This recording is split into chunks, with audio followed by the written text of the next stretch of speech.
2월 24일 우리 주일 예배 다 같이 신앙 고백으로 시작하도록 하겠습니다. 전능하사 천지를 만드신 하나님 아버지를 내가 믿사오며 그 외아들 우리 주 예수 그리스도를 믿사오니 이는 성령으로 잉태하사 동정녀 마리아에게서 나시고 본디오 빌라도에게 고난을 받으사 십자가에 못 박혀 죽으시고 장사한 지 사흘 만에 죽은 자 가운데서 다시 살아나시며 하늘에 오르사 전능하신 하나님 우편에 앉아 계시다가 저리로서 산자와 죽은 자를 심판하러 오시리라. 성령을 믿사오며 거룩한 공회와 성도가 서로 교통하는 것과 죄를 사하여 주시는 것과 몸이 다시 사는 것과 영원히 사는 것을 믿사옵나이다. 아멘.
전능하신 하나님 아버지, 천지 만물을 창조하셨고 온 세상을 주관하시며 크신 능력으로 우리를 구원하시며 주님의 위대하심을 찬양합니다. 오직 주님만이 우리의 경배와 찬양을 받으시기에 합당하신 분이십니다.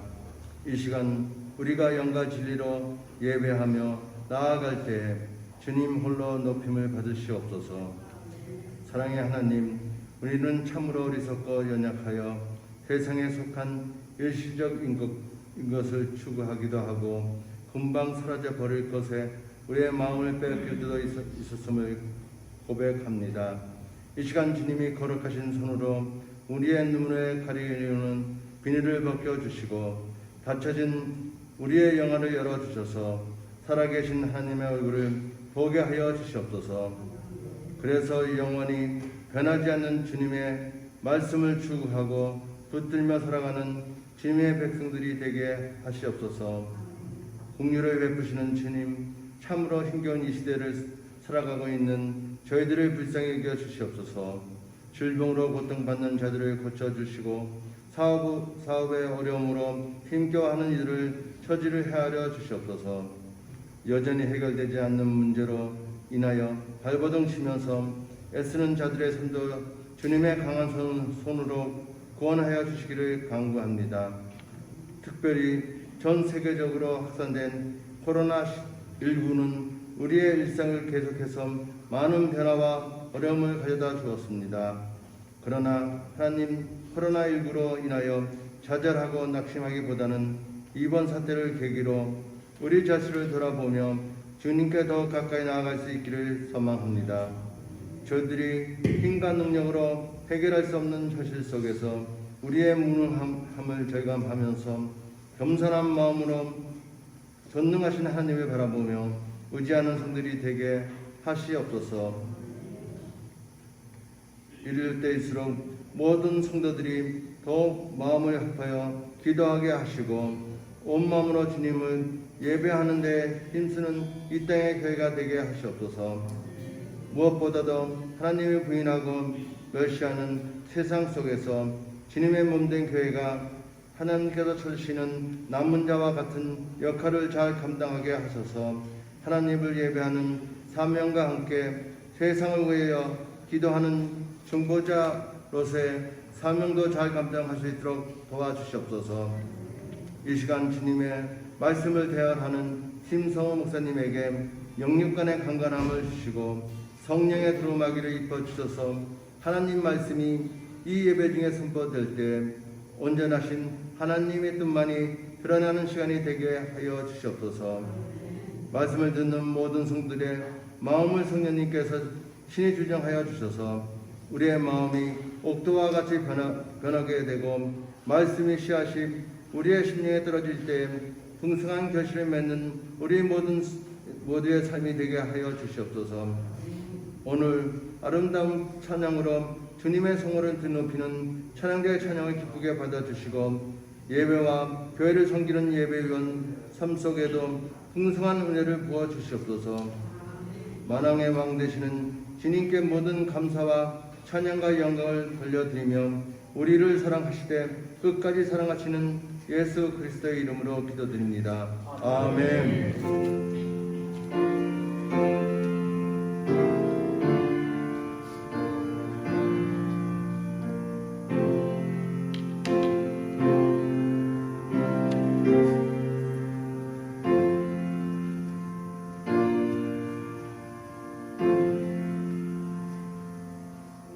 이 시간은 봉헌하면서 찬송 부르는 시간인데 우리 교회에 새롭게 우리 맵비 코어 담당 사역자로 우리 지혜고 전사님 사역하시게 되었어요. 오늘 인사하러 오셨는데 특송해 주시면서 하나님께 영광 돌리고 함께 예배하도록 하겠습니다. 나오셔서 우리 찬양 불러주시겠습니다.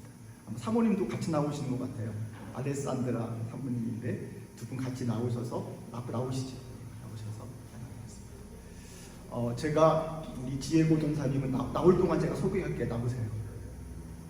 제가 오던 첫 해 2018년도 1월 달에 처음 뵀어요. 우리 교회 수련회 할 때 참 마음에 와닿았고, 말은 통하지 않지만 얼굴과 마음, 영으로 많이 통했던 분인데 이렇게 3년 만에 사역할 줄은 정말 꿈에도 생각을 못했어요. 너무나 귀하고 좋은 분인데 우리 교회 보내주셨거든요. 찬양 같이 불러주시죠.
하나님 아버지, 오늘 우리 예배 가운데 함께 하심을 감사드립니다. 특별히 지혜고 돈사님 찬양했던 것처럼 하나님은 정말 위대하십니다. 그리고 너무나 좋은 아버지이십니다. 예배드릴 수 없는 죄인들을 하나님을 뵐 수 있는 자리에 있게 하셨고, 도저히 주님과 함께할 수 없는 저희들을 이 자리에 초청해 주셨습니다. 예수 그리스도의 보혈로 우리를 구원해 주셨습니다. 하나님 너무너무 감사합니다. 감히 앉아서 드릴 수 없기에, 가만히 앉아서 입만 뻥긋거릴 수 없기에 온몸과 마음을 다하여 주님을 높여드립니다. 오늘도 이 자리에 함께하신 주님, 우리의 물질과 마음과 온 삶이 하나님께 드려지는 헌신의 제물 되도록 하여 주시옵소서. 단지 몇 분의 물질이 아니라 우리 마음과 시간과 인생 전체가 하나님께 영광 올려드리게 하여 주시옵소서. 그리고 지금 찬양 부른 것처럼 위대하신 하나님을 높여드리게 하여 주시옵소서. 힘들고 어려운 시기를 살아가고 있습니다. 이 시기 하나님 그저 어떻게든 넘기려고만 하지 않고 하나님께서 이 상황을 허락하신 이유를 기억하며 우리 자신을 회복하도록 하여 주시옵소서. 신앙으로 회복하게 하여 주시옵소서. 가장 중요한 인생의 본질을 회복하게 도와주시옵소서. 복음을 회복하게 하여 주시옵소서. 오늘도 그를 위해 예배를 부르쳤사오니 오늘 회복의 예배가 되도록 인도하여 주시옵소서. 하나님, 물질과 마음과 뜻과 삶을 드리는 모든 식구들, 특별히 대한 식구들 영육간에 강건하게 하셔서 잘 견디게 하시고 잘 버티게 도와주시고 하나님의 위대한 뜻을 이루는 우리 대한 모든 친구들 되도록 인도하여 주시옵소서. 오늘 드려지는 물질이 쓰이는 곳곳마다 오병이어와 같이 기적을 일으키는 예물 되도록 하여 주시옵소서. 교회를 위해 사용되고 또한 하나님의 나라를 위해 사용되고 하나님 또한 여러 가지 목적으로 사용될 때 하나님께서 친히 역사하사 은혜와 평강이 흘러가도록 인도하여 주시옵소서. 오늘 예배를 통해 영광 받으시고 물질을 통해 우리에게 은혜를 베풀어 주시니 귀하신 예수님의 이름으로 간절히 기도하였습니다. 제가 교회 소식을 알려드리겠습니다. 여러분께 어제 주보를 나눠드렸는데 우리 성파울 주지사님하고 시장님하고 1월 31일 다음 주일이죠. 그리고 2월 7일 주일 이렇게 주말에 적생 경보를 내렸어요.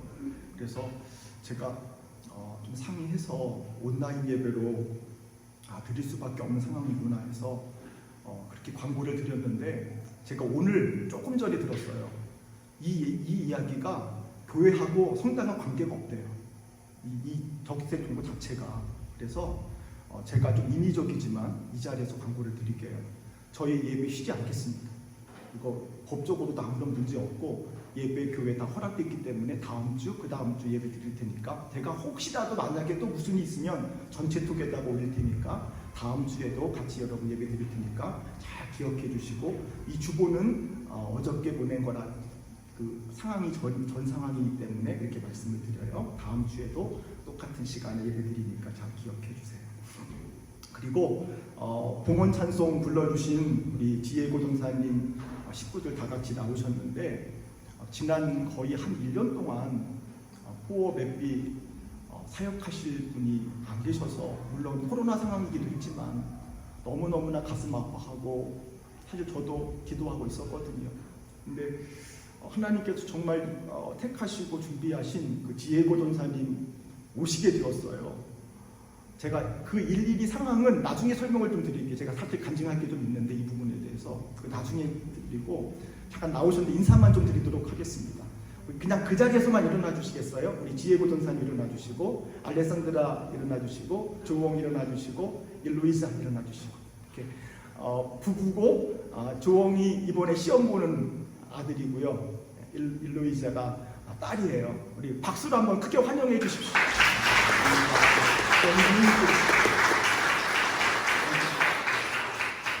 그리고 여기 오래 앉아 계시려면 한국말 못 알아들으니까 저 뒤로 가셔서 통역기로 들어도 괜찮아요. 이제는 인사했으니까 저 뒤로 가도 돼요. 저 뒤로 가서 되게 편하게 들으면 될 것 같아요. 일어나서 뒤로 가시면 될 것 같아요. 자, 그리고 일어나서 뒤로. 아니 불편해서 안 돼요. 제가 앉아봐서 저 뒤로 가서 편하게 앉으세요. 그리고 지난주에 여러분과 함께 올해 내게 주신 말씀 뽑기 카드를 했거든요. 그런데 지난주에 못 보신 분 계실 거예요. 그분들은 예배 끝나고 남이 대신 뽑아주는 건 없어요. 그러니까 그때 못 보신 분은 예배 끝나고 그냥 계시면 여기 준비되어 있으니까 뽑고 가시면 되도록 하겠습니다. 자, 그러면 교회 소식은 됐고요. 여러분과 함께 오늘 은혜 받으실 말씀 같이 볼게요. 어디냐면 시편 122편 1절부터 9절 마지막 절까지. 제가 왜 전사님 뒤로 넘겼냐면요, 제가 호호 예배를 많이 참석해 봤더니 못 들은 상태에서 앞에 있으면 되게 부담스러워요. 그래서 제가 뒤에서 편안하게 은혜 받으시라고 뒤로 넘긴 거예요. 자, 시편 122편 1절부터 마지막 9절까지 여러분과 제가 한 목소리로 같이 한번 읽도록 하겠습니다. 있습니다. 사람이 내게 말하기를 여호와의 집에 올라가자 할 때에 내가 기뻐하였도다. 예루살렘아, 우리 발이 내 성문 안에 섰도다. 예루살렘아, 너는 잘 짜여진 성읍과 같이 건설되었도다. 지파들 곧 여호와의 지파들이 여호와의 이름에 감사하려고 이스라엘의 전례대로 그리로 올라가는도다. 거기에 심판의 보좌를 두었으니 곧 다윗의 집의 보좌로라. 예루살렘을 위하여 평안을 구하라. 예루살렘을 사랑하는 자는 형통하리로다. 내 성 안에는 평안이 있고 내 궁중에는 형통함이 있을지어다. 내가 내 형제와 친구를 위하여 이제 말하리니 내 가운데 평안이 있을지어다. 여호와 우리 하나님의 집을 위하여 내가 너를 위하여 복을 구하리이다. 아멘. 한 주간도 하나님의 은혜와 평강 속에 살아내신 우리 대한가족들을 정말 사랑하고 주의 이름으로 다시 한번 축복합니다. 제가 아까 예배를 드리는데 감히 의자에 앉아서 예배를 드릴 수가 없는 거예요. 너무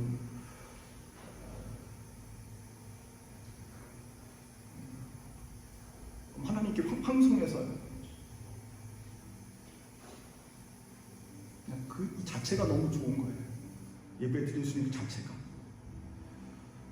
여러분과 함께 예배 드릴 수 있는 자체가 너무나 좋은 거예요. 표현할 수가 없는 거예요. 그래서 여러분과 함께 이렇게 예배를 드리고 있는데 제가 조금 오늘은 마음이 좀 흐트러졌어요. 여러분 약간 이해해 주세요. 감정이 좀 흐트러져가지고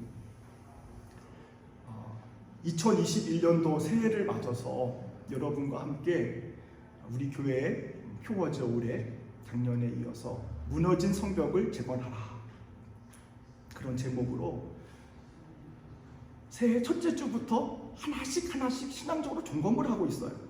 우리의 무너진 부분, 신앙의 부분, 믿음의 부분은 없는가. 자, 오늘은 네 번째 시간이에요. 자, 어떤 부분을 여러분과 함께 신앙적으로 좀 점검하고 혹시 무너지지 않았나 이렇게 살펴보고 싶냐면, 오늘 본문 시편 122편 오늘 1절부터 9절까지 다 읽었죠. 자, 오늘 말씀을 가지고 좀 도전받고 또 생각해보고 싶은 거예요. 시편 122편 말씀은 여러분 성경 옆에 보면은 조그마한 부제, 그 작은 타이틀이죠. 스몰 타이틀이 있어요. 세컨 타이틀이 있는데 거기 어떻게 되어 있냐면 다윗의 시, 곧 성전에 올라가는 노래, 이렇게 기록되어 있어요. 자, 이 시는 다윗이 졌다는 얘기예요. 그리고 왜 졌느냐? 성전에 올라갈 때 부르려고 졌다는 거예요.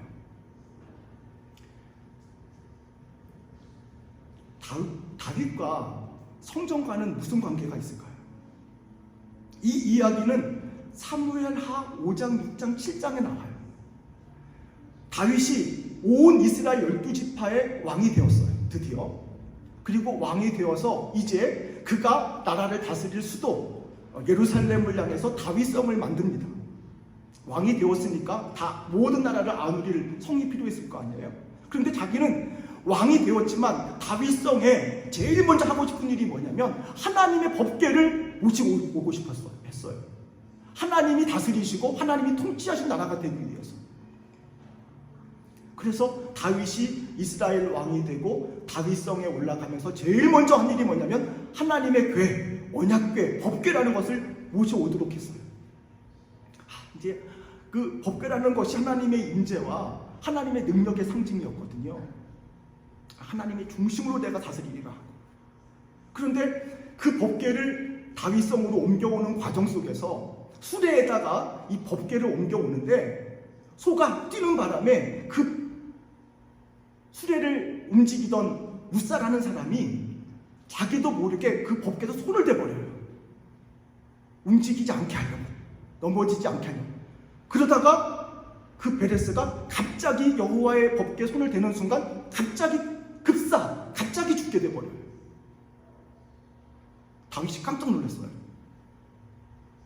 하나님의 법궤가, 하나님의 언약궤가 이렇게 임재의 상징이고 능력의 상징인데 모셔오면은 축복, 은혜, 성공 모든 게 다 잘 될 거라고 믿고 왔는데 그 법궤를 모시오는 과정 속에서 자신도 모르게 손을 댔던 우사가 갑자기 죽어서 성경에는 어떻게 기록되어 있냐면 베레스 우사 이렇게 기록되어 있어요. 우사, 베레스라는 말은 쳤다 이런 말이에요. 하나님이 우사를 쳤다는 얘기예요. 하나님의 말씀 아무리 능력 있고 아무리 소중한 것일지라도 함부로 인간들이 손을 대고 함부로 했다가는 이게 죽는구나 깨닫게 되었던 거예요. 그리고 멈춰버리게 됐죠. 오지 못했어요. 너무 두려워서, 너무나 떨려서. 그리고 오벳 에돔 집에 3개월 동안 머물러요. 정말로 하나님의 언약궤를 모시고 싶었지만 너무나 두려운 것을 알았던 거예요. 축복임과 더불어 엄청난 두려움인 것을 알았던 거예요. 그리고 3개월이 지난 다음에 오벳 에돔의 집은 정말 하나님의 그 궤를 모셨으므로 엄청난 큰 복을 받았고, 다윗이 그 궤를 다시 다윗성으로 옮기는 일을 또 합니다. 두 번째 2차적으로 작업합니다. 그리고 드디어 이제는 그 언약궤가 다윗성 예루살렘으로 들어와요. 그때 장면이 하나님 앞에서 다윗 왕이 덩실덩실 춤을 추면서 부끄러운 줄도 모르고 애기처럼 팔짝팔짝 뛰면서 자기 바지가랑이 내려가는 것도 모르고 춤을 추면서 막 그렇게 기뻐하고 찬양을 합니다. 다윗에게 하나님의 궤 예루살렘 성전은 이루 말할 수 없는 거예요. 그런데 보세요. 오늘 시편 122편 1절 말씀을 한번 보세요. 사람이 내게 말하기를 여호와의 집에 올라가자 할 때에 내가 기뻐하였도다라고 말씀하잖아요. 자, 그렇게 다윗에게 예루살렘, 그리고 예루살렘에 있는 성전, 하나님의 법궤는 그렇게 소중하고 그렇게 원하던 거였는데 사람들이 야, 우리 여호와의 집 예루살렘에 갑시다 하더라는 거예요. 왜 갈까요? 예배하려고, 예배드리려고. 단지 다윗성 예루살렘이 아니에요. 하나님의 언약궤가 들어와 있는 그곳이에요. 하나님을 예배하는 곳이에요. 그곳에 사람들이 같이 여호와의 집에 예배하러 가자는 거예요. 그 얘기를 들었을 때 다윗이 어떻게 했어요? 내가 기뻐 뛰었다고 다윗은 말합니다. 너무너무 기뻤다고. 나 혼자 하나님을 예배하는 것도 너무나 중요하지만 함께 예배할 자가 있던 자체가 너무나 기뻤던 거예요. 나와 같은 감격으로, 나와 같은 마음으로 예배를 드릴 수 자체가 너무나 기뻤던 거예요. 이루 말할 수가 없었던 거예요. 여호와의 집에 올라가자. 예배하러 가자. 하나님의 교회 예배하러 가자. 이것이 시편 122편 1절의 다윗의 마음이고 고백이었어요. 지금 오늘도 광고가 또 바뀌었는데 금요일부터 토 주일까지 제 마음이 엄청 난리가 났었어요. 금요일날 그 주지사님이 또 시장이 여러분에게 다, 우리에게 다 공고했잖아요. 아비주 했잖아요. 적색 공고 났다고. 처음에는 토 주일 월부터 시작한다고 그랬단 말이에요. 그래서 저는 이번 주도 예배 못 드린 줄 알았어요. 다음 주는 생각도 못했고 아예. 그러고 마음 팍 놓고 답답하고 정말 안타깝게 막 있는데 소식이 들렸어. 어저께 광고 다 됐는데도 5일부터 한다고 그 얘기가. 할렐루야. 제가 그랬어요. 오늘은 예배할 수 있구나. 내일 다음 주 얘기고 내일은 예배할 수 있구나. 함께. 그리고 오늘 아침에 또 들었어요. 다음 주 그 다음 주도 예배하고 성당에서 하는 거는 가능하다고 얘기 들었어요. 제가 제 마음이 어떻겠어요, 여러분? 여러분 마음은 또 어떠세요? 제가 저거 덩치덩치 춤추고 싶어요, 제가요. 여러분들은 교회 오기 힘들어서 짜증날지 모르겠지만 저는 너무너무 좋아요. 이루 말할 수가 없어요.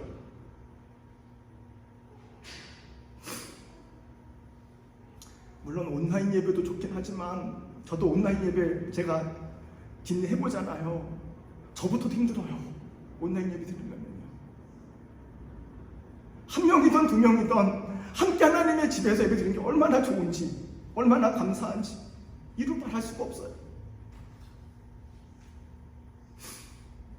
다윗이 이스라엘 왕이 되어서 다윗성에 하나님의 법궤를 드디어 올라갔잖아요. 예배하는 거룩한 성전 담기 위해서.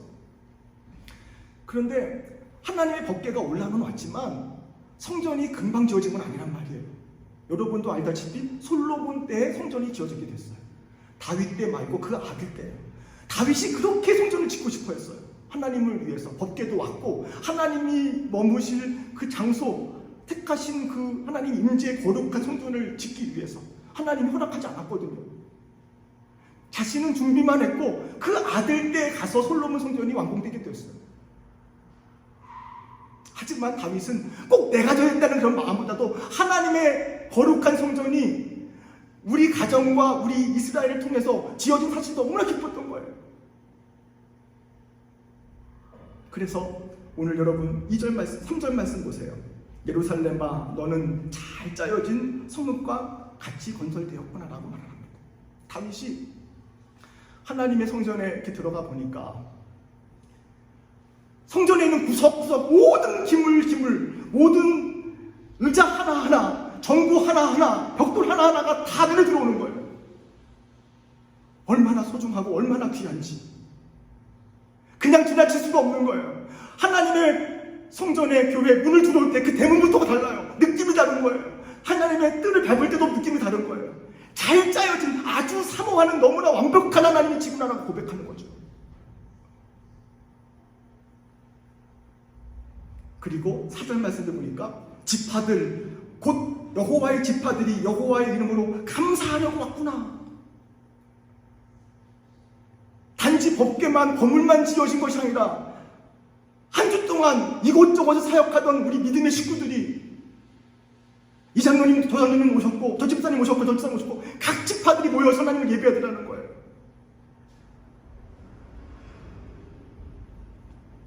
예배하러 모인 각 지파의 다양한 사람들이, 다양한 직분들과 다양한 환경 속에 있던 분들이, 여러분이 저에게 다 말을 하지 않을지라도 지난 한 주간 동안 어떤 삶이 여러분 주변에 펼쳐졌을까요? 저에게는 어떤 삶이 펼쳐졌을까요? 쉽지 않아요. 전쟁이에요, 지금. 내 몸의 건강과 전쟁이고 내 마음과 전쟁이고 영적인 전쟁이에요. 어떻게든 넘어뜨리려고 작정을 했어요, 지금요, 사단이요. 어떻게든 넘어뜨리려고. 하지만 이 자리에 나오신 여러분 승리하신 분들이에요. 그럼에도 불구하고 하나님이 회복시켜서 다시 한번 여러분을 역사하여 도구로 쓰실 거예요. 간파를 하는 거예요. 하나님의 집에 와보니 모든 기구들이 다 눈에 들어오고 모여있는 분들 한 분 한 분 쳐다보니까 하나님의 임재가 느껴지고 하나님의 역사가 느껴지기 시작하는 거예요. 여호와의 집, 하나님을 예배하는 교회, 그것이 다윗의 마음이었어요. 사랑하는 대한가족 여러분, 현장에서 또 온라인을 통해서 예배드린 여러분, 여러분에게 여호와의 집은, 교회는 어떤 곳입니까? 저는 오늘 여러분과 함께 성경에 나와 있는 교회에 대한, 예배 처소에 대한 기본적인 마음과 삶을 돌아보고 싶어요. 여러분에게 교회가 어떤 곳이냐고요. 이 예배하는 곳이 어떤 곳이냐고요. 제가 조금 다른 얘기 해볼게요. 여러분 혹시 고등학교나 중학교나 혹시 대학 나오셨으면 어느 대학, 어느 고등학교 나오셨어요? 그리고 그 학교가 자랑스럽게 여러분 남한테 자랑하시나요? 나 어느 대학 나왔다고? 나 어느 고등학교 나왔다고?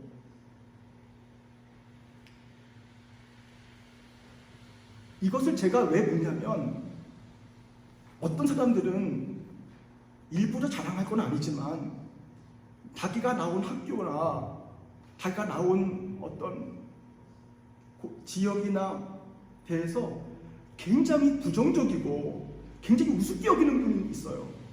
내가 다닌 학교 말도 마세요. 참 후져가지고요. 한국말에 볼게요. 꼬진다고 그래요. 나는 얘기하고 싶지 않대요. 그리고 엄청 부끄럽게 여겨요. 자기가 나온 학교에 대해서.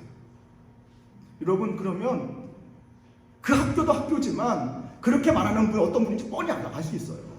어떤 학교 생활을 했는지에 대해서. 제가 왜 이 말씀 드리냐면, 예수 믿는 것도 똑같아요. 예수 믿는 것도 자기가 다녔던 교회, 자기가 다니는 교회 자랑할 줄 모르면 어떤 성도인지 뻔히 답 나와요. 그렇다고 누구 교회만 높이자는 얘기 아니에요. 내가 다녔고 내가 다니던 교회에 대해서 자부심이 있어야죠. 자랑하고 싶어야죠. 너무너무 좋아야죠. 그런 분 쳐놓고 예수 못 믿는 분 한 번도 제가 본 적이 없어요. 그런데 가는 곳마다 내가 다니는 교회 뭐라고 하고 불평하는 분들, 예수 안 믿는 분 내가 본 적이 없어요. 제가. 여러분 보세요. 그런가 안 그런가? 내 개인적으로 신앙이 성장하고 성숙할 때는 그렇게 우리 교회 신앙이 그렇게 좋아요. 막 올라가요. 근데 이 시험이 들어가지고 떨어지기 시작하면은요, 내 가정도 무시해버리고 남편도 무시하죠. 교회도 무시하죠. 전부 다 자기가 부끄럽게 여기고, 그리고 불평불만만 그렇게 많아요. 그거는 자기가 점점 퇴화하고 있는 거예요. 심지어 그 사람은 나의 적이 될 수밖에 없어요. 너무 잘 알기 때문에 구석구석 다 알고 있거든요. 여러분에게 교회는 어떤 곳입니까? 자랑하고 싶은 곳입니까? 창피해서 누구한테 말을 못 꺼내십니까? 아니면 예수 믿는 것은 또 어떠신가요? 나 예수 믿는 사람이요 말씀하십니까? 아니면 입을 아예 꺼내질 않으십니까? 그 말 하면 창피당하니까, 예수 믿는 자체가. 요즘 한국에서는 코로나 때문에 교회 다닌다는 말 못한대요. 욕을 하도 먹어가지고요. 사랑하는 여러분, 신앙생활에 있어서 이 교회 생활이 얼마나 중요한지 여러분 아시겠습니까? 좋은 사람을 만나기 위해서 우리가 늘 기도하잖아요. 또 우리 자녀들 좋은 학교 보내기 위해서 정말 날마다 간절히 기도하잖아요. 마찬가지예요. 여러분 좋은 교회 만나고 거기서 신앙할 수 있도록 여러분 기도하시고 노력하셔야 돼요.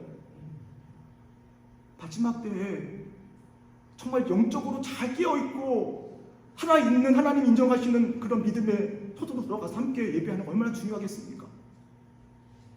그리고 좋은 교회를 만나는 것도 물론 중요하지만 좋은 교회를 만드는 건 더 중요한 일이에요. 좋은 교회가 있다 할지라도 좋지 않은 사람들이 몰려가면 좋지 않은 교회가 돼버리는 거예요. 영적인 분위기가 바뀐단 말이에요. 그래서 6절 말씀을 보세요. 예루살렘을 위하여 평안을 위해 기도하라고 성경에 써 있잖아요. 예루살렘, 하나님의 성전, 하나님의 교회를 위해서, 그 평안을 위해서 기도하라고. 할렐루야. 여러분도 날마다 예루살렘의 평안을 위해서 기도하시기 바랍니다. 하나님이 역사하시는 교회, 하나님이 사용하시는 교회, 은혜 받는 교회, 하나님이 인정하시는 교회 되도록 날마다 기도하시기 바랍니다. 좀 구체적으로요, 우리가 교회를 사랑해야 될 이유가 무엇이 있을까요? 여러분, 교회를 사랑하면 6절처럼 돼요. 6절 뒤에 부분 보면은 예루살렘을 사랑하는 자는 형통한다는 말이 나와요. 교회를 사랑하면 하나님이 복을 주세요. 확실한 복을 주세요. 그리고 예루살렘을 사랑하면, 교회를 사랑하면 형통하게 되는데 뿐만 아니라, 여러분 7절 말씀 보세요. 그 사람만 아니라 그 사람이 거하는 성 안이나 궁중도 형통한다고 성경에 써 있어요. 내가 하는 가정, 그 사람이 하는 모든 산업들 하나님이 형통케 복을 주신대요. 7절 말씀 보세요. 또 8절 말씀 보세요. 그 사람뿐만 아니라, 그 가정뿐만 아니라, 그 산업뿐만 아니라 더 나아가서 그와 함께하는 모든 친구들과 형제들까지도 평안을 얻는다고 성경에 써 있어요. 하나님이 우리에게 주신 말씀이에요. 이렇게 하나님을 사랑하면 그 사람이, 그 사람의 가정이 하는 모든 일들이, 그 사람의 친구들과 친척들이 다 복을 얻어요. 그런데 성경에 분명히 이렇게 써 있는데 가끔 이런 생각이 드는 분도 계시고, 저도 들었던 적도 있어요. 너무 교회에 깊이 발을 들어놓으면 이게 안 될 것 같단 말이에요. 왜? 깊이 발을 교회에다 들어놨다가 너무 부담스러운 일을 자꾸 맡기고 상처받고 어려우니까 일정한 간격을 두고 있으려고 해요. 조금 적당히 떨어진 상태 속에서 예수 믿고 가려고 하는 거예요. 믿으려고 하는 거예요. 저 이해돼요. 100번 이해돼요. 저도 저희 부모님 그런 적 있습니까? 말씀드린 적 있습니까? 아버지 그렇게 깊이 가지 마시라, 적당히 예배 드리시라. 저도 그런 적 있습니까? 저도 목사지만. 하지만 여러분, 세상에서 아웃사이더가 될 수 있을지 모르겠지만 교회에서는 절대로 아웃사이더가 되지 마세요. 제가 부탁드려요. 사랑하는 여러분을 위해서요. 물론 세상에서도 아웃사이더가 안 되려고 노력하시겠죠. 하지만 교회는 더더욱 더 그래요. 때로는 신앙생활, 교회 생활이 너무 부담스럽고 이렇게 저렇게 하나님이 할 때마다 상처를 너무너무 많이 받아요. 정말 조금 받는 것도 아니에요. 무지무지 받아요. 그렇다고 해서 교회에 적당한 간격을 두고 적당히 믿으면 여러분이 하나님을 깊이 믿었을 때 오는 그 은혜와 축복을 다 받을 수도 없고 그거에 비하면 이 아픔과 상처는 아무것도 아니에요. 저는 얼마든지 이거에 대한 증거 될 수 있어요. 내가 교회 일하면서 오는 아픔이나 부담이나 상처보다 받는 은혜와 축복이 더 크다고요. 우리 믿음의 선배님들 보세요. 우리 대한교회 앞서간 믿음 선배님들 보세요. 멀리 볼 것도 없어요. 그분들 그 힘들고 어려운데도 교회 핍박, 어려움 혼자 다 찌고 가면서 봉사, 헌신 지금까지 생겼는데 그 후손들을 잘 됐습니까? 못 됐습니까? 보십시오. 여러분이 아는 분들 생각해 보세요. 그런가 안 그런가? 오히려 그때 똑똑하고 현명하다고 살짝 피했던 분들, 자녀들 보십시오. 그 가정 믿음 생활 잘하고 있나 못하고 있나. 비록 그 당시에 부모님 때는 힘들고 어려워서 눈물 많이 흘렸을지 모르겠지만 그 자녀들이 그 아버지 어머니의 하나님을 향한 사랑, 교회 사랑 다 보고 컸기 때문에 지금도 정말 사회적으로 신앙적으로 더 올곧게 바르게 서 있잖아요. 그분들이. 저도 그 중에 하나고요. 여러분, 교회 안에서 내가 봉사하고 헌신할 것을 좀 찾아보시기 바랍니다. 그리고 교회에 부족한 것이 무엇이 없는지, 또 교회에서 나를 필요하는 부분은 없는지, 그리고 내가 할 수만 있다면 교회에 도움이 되는 일에 여러분 앞장서 주시기 바랍니다. 그것이 복된 삶입니다. 지금과는 비교할 수 없는 앞으로의 큰 복이 우리에게 있음을 여러분 꼭 기억하시기 바랍니다. 여러분, 교회 밖으로 결코 밀려나지 마십시오. 아무리 힘들고 어려도 교회 밖으로 밀리면 큰일 납니다. 요즘 제가 듣는 단어 중에, 포어 중에 이런 단어가 있었어요. 포라 보소나. 맞나요? 대충? 포라 보소나. 보소나로 나가라 이거죠? 아웃시켜라 이거죠? 저는 그 말을 좀 옮겨볼게요. 넌 포라 이그레자예요. 교회 밖으로 밀리지 마세요. 거기는 사망의 음침한 골짜기예요. 무슨 일이 있다 할지라도 넌포라 이그레자예요. 넌포라 제수스고요. 넌포라 데우스예요. 하나님 밖으로 결코 밀리지 마세요. 교회 밖으로 결코 밀리지 마세요. 물론 내 힘으로 되지 않지만 이를 위해 기도하시기 바랍니다. 우리가 기도하면 하나님이 일하셔서 우리 마음을 변화시키세요. 환경을 변화시키세요. 기도가 무엇입니까? 플러그인이에요. 그것을 능력을 주시는 것이 하나님이에요. 기도하세요. 하나님이 우리에게 마음을 주실 거예요. 환경도 조성해 주실 거예요. 다시 한번 6절 말씀. 예루살렘을 사랑하는 자는 형통하리로다. 그 말씀을 잘 기억하세요. 그리고 두 번째는, 여러분, 왜 우리가 교회를 사랑해야 되냐면요, 교회는 그리스도의 몸이기 때문이에요. 뭐라고요? 그리스도의 몸이라고요. 교회는 건물이 아니라고요. 교회는 사람들의 모임이 아니라고요. 사람들이 모이는 그런 기관이 아니라고요. 물론 교회가 그것도 포함은 되긴 되지만 단지 교회가 그렇게 간단하게 건물이 아니에요. 몇 평 몇 평 있는 그 건물 사이즈가 문제가 아니에요. 조직 어떤 성교회가 있느냐 그것이 문제가 아니에요. 교회는 그리스도의 몸이에요. 예수님의 성육신, 제2의 성육신이란 말이에요. 에베소서 1장 23절. 교회는 그의 몸이니, 교회는 그의 몸이니 만물 안에서 만물을 충만하게 하시는 이의 충만함이니라. 뭐라고 말씀하세요? 교회는 예수님의 몸이라고 말씀하시잖아요. 여러분, 그러면 우리가 교회를 볼 때 무엇을 봐야 되냐면 교회를 통해 사람을 보는 것이 아니라 교회를 통해 예수님을 봐야 되는 거예요. 교회를 통해서 교회 재정을 보는 것이 아니라 교회를 통해 주님을 봐야 되는 거예요. 시끄럽고 어려운 문제 봐야겠지만 그걸 넘어 그리스도를 봐야 되는 거예요. 왜냐하면 우리는 머리이신 예수님에 붙어있는 몸이고 각 지체이기 때문에 그래요. 그리고 머리이신 주님을 중심으로 각 기관들이 연합하고 하나가 돼야 되는 거죠. 그리스도를 사랑한다, 믿는다 하면서 교회를 사랑하지 않을 수가 없어요. 왜? 교회는 그리스도의 몸이니까. 만약에 교회를 예수님을 사랑한다고 하면서 교회를 사랑하지 않는다면 그는 거짓말쟁이에요. 그는 사기꾼이에요. 그럴 수가 없어요. 말이 안 되는 거예요. 성경을 모르는 거예요. 그건 불신앙이에요. 그건. 교회 사랑은 곧 예수님 사랑이에요. 90년대 초 우리 대한민국, 우리나라 엄청나게 영적인 부흥이 일어날 때가 있었어요. 성도들이 어디에서 말씀 사경회가 있다, 부흥회가 있다 하면은 막 몰려 들어갔어요. 내 교회 내 교회 할 것도 없이 솥단지 들고 이불 메고 밥 해먹으면서 말씀 듣다 은혜를 받았어요. 일주일 내내 풍성 기도하면서 그 수십 리길 수백 리길 걸어가면서 엄청난 거리를 걸어가면서 더위도 추위도 관계하지 않고. 왜 그랬죠? 말씀이 그리고 사모해서.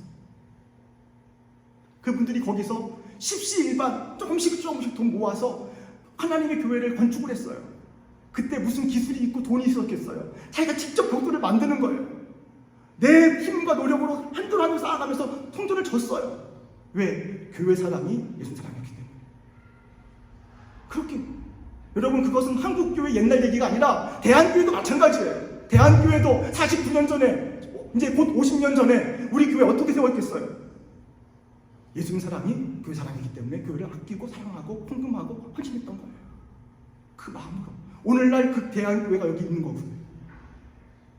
여러분, 우리 믿음의 선배님들 앞에 부끄럽지 않도록 신앙생활 잘 하시기 바랍니다. 천국에서 주님 만날 때 주님 앞에서 서로 얼싸안고 기뻐하면서 주의 몸된 교회를 위해 잘 섬겼다고 서로 기뻐하며 눈물을 흘리며 있을 줄 분명히 믿습니다.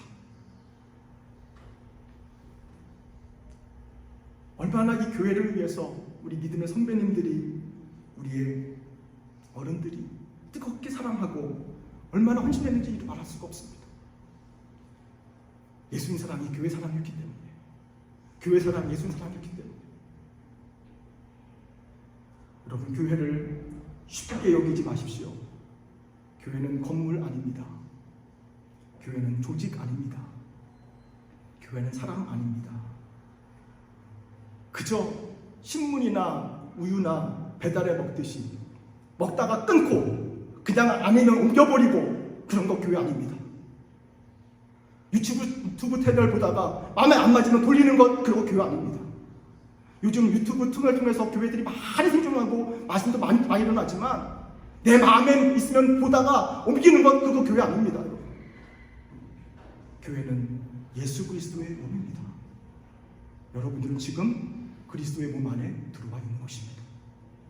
그분의 심장 속에 들어와 있는 것이고, 그분의 혈관 속에 들어와 있는 것이고, 그분의 눈과 귀와 손과 발 속에 들어와 있는 것입니다. 우리 모두가 그리스도의 몸된 교회의 한 기관과 지체로서 아름답게 섬겨나가는 여러분과 제가 되기를 간절히 바랍니다.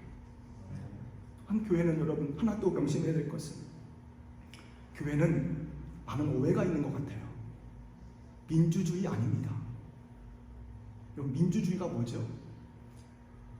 너무 중요한 내용이죠. 민주주의는요, 백성들에 의해서, 국민들에 의해서, 국민을 위해서 존재하는 게 민주주의입니다.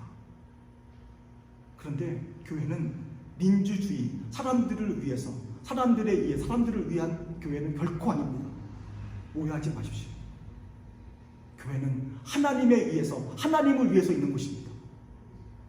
우리를 위해서 교회가 존재하지 않습니다. 하나님을 위해서 교회는 존재하는 것입니다. 민주주의 그거는 결코 아닙니다. 세상이 모든 만민이 다 옳다 할지라도, 모두가 다 옳다 할지라도, 싱할지라도, 하나님이 농하시면 그건 농인 것입니다. 그리고 우리가 모두 다 안 된다 할지라도 하나님이 싱 하면은 해야 되는 것입니다.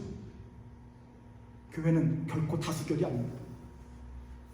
하나님이 통치하시고 하나님이 다스리는 것입니다. 다만 오해는 교회의 직분은 여러분 계급이나 지위가 아님을 꼭 기억했으면 좋겠습니다. 내가 어떤 자리에 있느냐가 그 결정권을 가진 사람이 아니라는 얘기입니다. 교회는 맡겨진 직분은 그것은 기능, 역할일 뿐입니다. 내가 목사가 됐던, 장로가 됐던, 권사가 됐던, 안수집사가 됐던 그 어떤 교회의 직분일지라도 그 직분은 내가 이런 위치에 있으니 내 말 들어라가는 강력한 권위의 상징의 자리가 아니란 말입니다. 교회는 역할일 뿐입니다. 우리 모두가 해야 될 일은 뭐냐면 내가 얼마나 많이 예수님을 사람들을 믿게 만드는 건지 그게 중요합니다. 아무리 높은 자리에 있든 할지라도 한 명도 예수 믿지 못하게 하면 그게 무슨 상급이 있고 하나님께 무슨 칭찬을 받겠습니까? 그리고 믿음의 사람들을 예수님의 사람으로 잘 양육해내는 것 하나님이 가장 기뻐하시는 일입니다. 그리고 교회를 희망과 비전 가운데 공동체로 만들어가는 것 그것이 주님께서 원하시는 일들입니다. 그래서 빌립보서 2장 3절로 하던 말씀 아무 일에든지 다툼이나 허영으로 하지 말고 오직 겸손한 마음으로 누구든지 겸손한 마음으로 각각 자기보다 남을 낮게 여기고 높여주고 상대방을 각각 자기 일을 돌아볼 내 일도 물론 하지만 다른 사람들의 일을 돌아보아 나의 기쁨을 충만하게 하라고 성경은 말씀하십니다. 여러분 우리 겸손한 마음으로 내게 주신 직분 내게 주신 사명 잘 감당할 수 있는 봉사의 마음으로 서운한 마음이 아니라 내가 어떻게 해서 된 자리인데라고 분노하지 마시고 대접받으려고 하지 마시고 섬길 수 있는 저와 여러분 우리 모든 대학들로 되기를 간절히 축원합니다. 마지막으로 하나만 더 말씀드리겠습니다. 신앙생활, 교회생활 중요한데 여러분 목회자와의 좋은 관계를 꼭 가질 수 있길 바랍니다. 제가 비록 목회자이지만 이 얘기는 꼭 해야겠습니다. 너무 중요한 얘기이기 때문에 저한테 잘하라는 얘기가 아니라 이걸 잘 명심했으면 좋겠습니다. 우리의 신앙을 방해하기 위해서 사단이 가장 잘 사용하는 방법이 뭔지 아십니까 여러분? 목회자의 관계를 어긋나게 하는 겁니다. 금이 가게 만들어버리고 깨지게 만들어버리는 것입니다. 잘 신앙하던 분도 목회자와의 관계에서 금이 가고 깨어지면 신앙 완전히 망가져버립니다. 예외가 없습니다. 아무리 수십 년 믿었고 평생을 믿은 대대손손 믿었던 가정을 할지라도 저는 주변에서 많이 봤습니다. 우리 가정에도 봤습니다. 그런데 목회자의 관계가 나빠지는 건 금방이고 아주 쉽습니다. 어렵지 않습니다. 왜? 목회자에게 있는 흠과 잘못을 찾아내면 되거든요. 아주 간단합니다. 근데 목회자가 완전하고 온전한 사람입니까? 아니거든요. 흠 엄청 많거든요. 잘못도 되게 많이 하거든요. 실수도 많거든요. 허물도 많거든요. 꼭 그것만 얘기합니다. 그러니까 신앙생활 금방 깨집니다. 어떻게든지 간에 그런 일들 때문에서 내 신앙생활에 실망만 가져온다면 신앙생활 망가질 수 있는 건 금방이고 믿음생활 금방 어려워지는 건 금방입니다. 쉽습니다.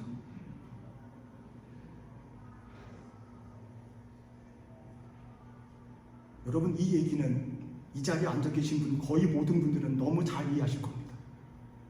지난날 혹은 지금도 그런 일들을 겪었고 겪고 있기 때문에 목회자의 관계에서 힘들었던 일들이 얼마나 내 신앙에 얼마나 어려웠던지 너무 잘 아시나요? 주일이 되면 교회 가는 게 두렵고 기도할 때도 주여밖에 안 나오고 눈물밖에 안 나오고 여러분 아시잖아요. 옛날 그 기억 안타깝지만 지금도 그런 분이 계실지 모르겠어요. 너무너무 힘들었던 영적으로 메말랐고 어두웠던 그 시절 물론 저에게도 있습니다. 제가 목사지만 저에게도 있습니다. 너무 힘들었던 목사님과 관계 여러분, 우리가 알 것이 하나 있습니다. 목사님이, 목회자가 험이 있고 부족함이 있고 실수가 많고 허물이 많다 할지라도 목회자를 귀중히 여기게 될 이유는 뭐냐면 그 사람이 사람됨이 좋아서가 아니라 인간성이 좋아서가 아니라 훌륭해서가 아니라 그가 맡겨진 일이 소중하기 때문에 그를 존경하는 것입니다. 다른 이유 없습니다. 사람하고 별반 차이 안 납니다. 오히려 더할 수도 있을지 모르겠습니다.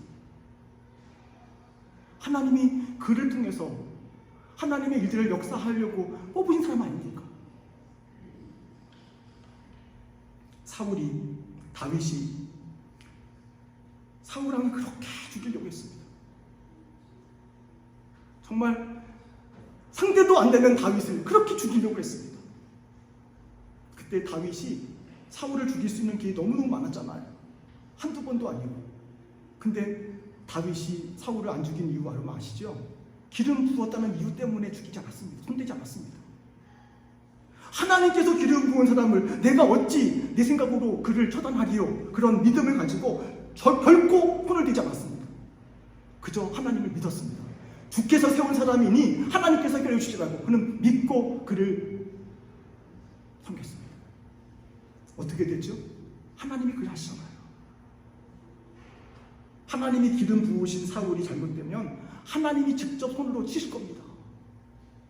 하나님이 역사하실 겁니다.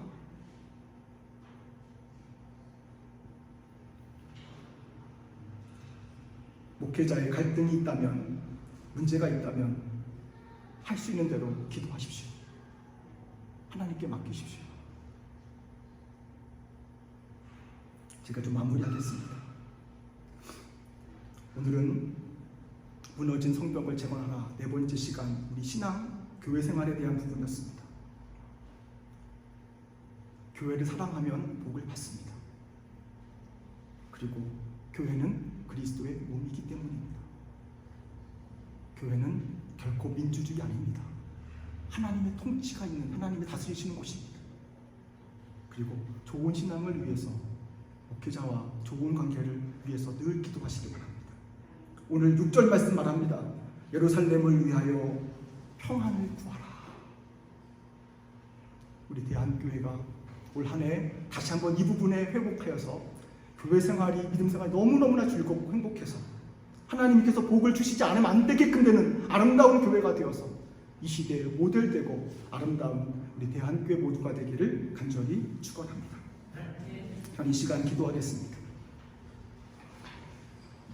오늘 말씀은 시편 122편 말씀이었습니다. 여러분, 오늘 말씀 한번 쭉 생각해 보십시오. 다윗이 예루살렘을 향해 올라갈 때 그 기뻐 뛰었던 예배의 감격과 교회에 들어갔을 때 각 자연재어진 그 건물들을 하나님의 행사를 보면서 함께 예배하는 사람들을 바라보면서 기뻐 하나님을 찬양했던 것처럼 하나님, 예루살렘의 평안을 위해서 기도합니다. 이곳이 내가 복받을 곳이고 내가 은혜를 드릴 곳입니다. 주여 도와달라고, 내 마음을 주님께 향하게 달라고 우리 주여 한번 외치고 통성으로 같이 기도하겠습니다. 주여, 하나님 아버지 은혜를 감사합니다. 오늘도 시편 120편의 말씀을 가지고 제대로 네 번째 시간, 하나님 무너진 성벽을 재건하는 점검하는 시간을 갖게 되었습니다. 오늘도 다윗의 시 성전에 올라가는 노래를 통해서 우리 자신의 신앙과 교회 생활에 대해서 점검해 보게 되었습니다. 하나님, 하나님의 교회를 예루살렘을 사랑하는 것이 얼마나 큰 은혜고 복인 줄 우리가 알게 됩니다. 하나님, 주께서 세우신 교회, 힘들고 어렵고 험난한 교회도 역사 가운데 지킨 하나님께서 오늘도 지켜주시옵시고, 하나님 복된 교회를 통해서 우리 성함과 우리 아버 궁중과 우리의 일가 친척들과 우리 이웃들이 복받도록 인도하여 주심을 진심으로 감사합니다. 오늘도 하나님의 교회를 평강을 기도하오니 주께서 역사하시고 인도하여 주시옵소서. 하나님 인도하시고 축복하여 주시옵소서. 하나님 흩어졌던 마음들이, 깨졌던 마음들이 복되게 도와주시옵시고 아버지께 나오도록 축복하시고 인도하여 주시옵소서.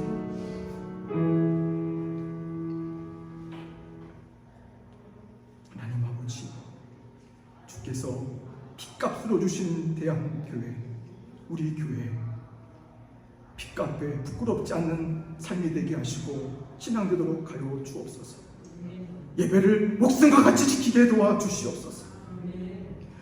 세상이 반쪽이 나고 깨어진다 할지라도 주님 버리지 않게 도와주시고 주님 몸된 교회 버리지 않도록 인도하여 주시옵소서. 그리고 이곳에서부터 복이 흘러가는데 나와 내 가정과 내 산업과 우리 이웃들과 친지와 친구들과 온 지파가 흘러가게 도와주시옵시고 복에 그런데도록 인도하여 주시옵소서. 우리를 해하고 막고는 악한 영에 하는 예수 그리스도 이름으로 막아주시옵시고 주께서 주의 영으로 회복시켜 주시고 인도하여 주시옵소서. 이제는 우리 구주 예수 그리스도의 은혜와 아버지 하나님의 크고 놀라우신 사랑하심과 성령님의 감화, 감동, 충만하심. 오늘도 교회는 그리스도의 몸입니다. 교회 사랑, 예수님 사랑이요 예수님 사랑, 교회 사랑입니다. 고백하는 우리 모두들 위해 또한 우리 대한교회 50주년, 60주년, 70주년, 100주년 모든 역사 위에 지금부터 영원까지 함께 하시기를 간절히 축원하옵나이다. 아멘.